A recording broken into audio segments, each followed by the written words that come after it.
Tasavvur qiling. Bir futbolchi uchun 100 million emas, 200 million emas, deyarli $500 milliard ga yaqin pul aylanadi. Bu oddiy transfer emas. Bu futbol tarixini o'zgartirgan kelishuvlar.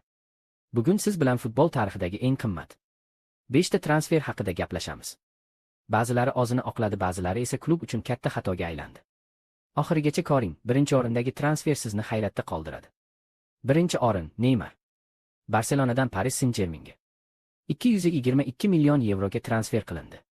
2017-yili futbol tarixidagi eng shov-shuvli transferlardan biri sifatida tarixga kirdi. Parijliklar Neymar uchun shunchaki transfer to'lovi to'lamadi, ular La Ligadagi transfer mezonlarini to'liq yopdi. 222 million yevro. Bu transfer futbol bozorini portlatdi.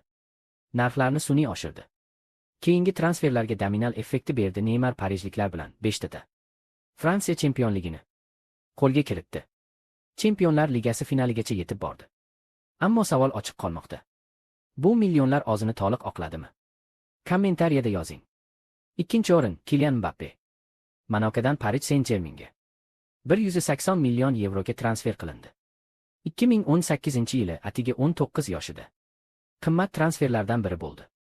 Mbappe dastlab ijara asosida keldi, keyin PSG uni sotib oldi. U Fransiya bilan jahon chempioni bo'ldi. 2022-yili Jahon chempionati finalida hat-trick qayd etdi. Parijliklar tarixidagi eng ko'p gol urgan futbolchilardan biri bo'ldi. Bu transfer ko'pchilik fikricha ozini oqladi.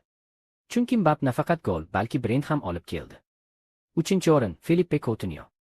Liverpooldan Barselonaga 2018-yili 145 million yevro evaziga transfer qilindi. Barselona Neymar ketgandan keyin shoshildi. Coutinho katta umid bilan keldi. Ammo asosiy tarkibda o'rnini yo'qotdi. Ijaralarga ketdi. Hatto Bayern safida Barselonaga gol urdi. Bu transfer ko'pincha eng muvaffaqiyatsiz qimmat transferlardan biri deb ataladi. 4-o'rin Usmon Dembele. Borussia Dortmunddan Barselonaga 2017-yili 140 million yevroga transfer qilindi. Yosh, tezkor, iqtidorli. Ammo jarohatlar uni to'xtatdi. Barselona Neymar pulini Dembele va Coutinhoga sarfladi. Lekin bu reja kutilgan natijani bermadi.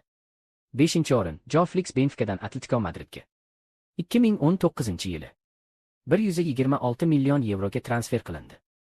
19 yosh. 126 million. Joao Felix katta iste'dod sifatida keldi. Ammo Simeone tizimiga to'liq moslasha olmadi. Natijada ijaraga berib yuborildi. Kutilgan darajadagi portlash bo'lmadi.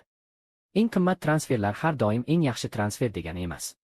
Ba'zida 50 millionlik futbolchi 150 millionlikdan yaxshiroq natija beradi.